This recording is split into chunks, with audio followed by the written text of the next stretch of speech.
मंत्री महोदयांना एक स्पेसिफिक प्रश्न असा आहे.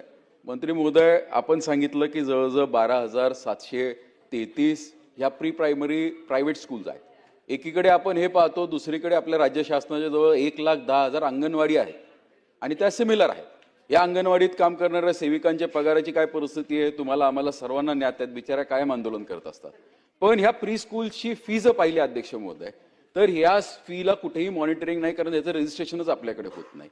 दुसरं, आता आपण बोलताना सांगितलं की आम्ही एंट्रन्स परीक्षेवरती बंधनं आणणार आहोत. अध्यक्ष महोदय, या राज्यातल्या सगळ्या प्रायव्हेट स्कूल्स त्यांच्याकडे बालवाडीपासून एंट्रन्स परीक्षा आहे आणि अलीकडच्या परिस्थितीला ते विद्यार्थीच नाही तर पालकांच्या सुद्धा एंट्रन्स परीक्षा त्यांना द्यावे लागतात. माझी 4.5 वर्षाची मुलगी आहे, ती आता प्री स्कूलमध्ये जाते, प्रायव्हेट स्कूलमध्ये जाते.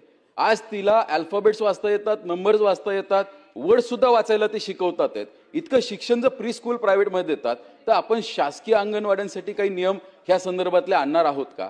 कारण ही स्पर्धेमध्ये खूप मोठी डिस्पॅरिटी होते. अंगणवाडींमध्ये आपण आज पोषण आहारावरती जोर देतोय आणि इकडे प्रायव्हेट स्कूल शिक्षणामध्ये इतक्या जर अग्रेसर होणार असतील तर भविष्यामध्ये आपण 8वी पर्यंत परीक्षा सुद्धा घेत नाहीत अध्यक्ष महोदय.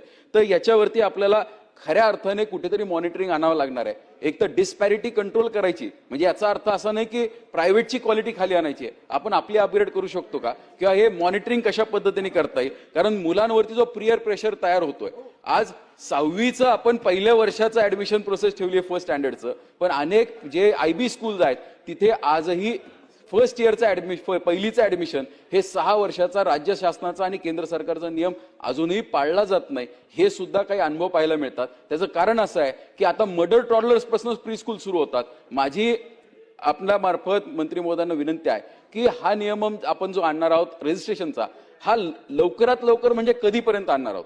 कारण याच्या उत्तरात म्हणलं की हा प्रश्न उद्भवल्यामुळे आम्ही विचाराधीन आहोत. म्हणजे आज तुम्ही विचाराधीन आहात तर उद्या हे सेशन संपल्यानंतर किती काळामध्ये हे रजिस्ट्रेशन पोर्टल आपण सुरू करणार आहोत? अशाच नवनवीन माहितीसाठी व आपल्या भागातील विविध माहिती साठी आताच आपल्या चॅनलला फॉलो करा. जनता चॅनल, आपल्या हक्काचा चॅनल.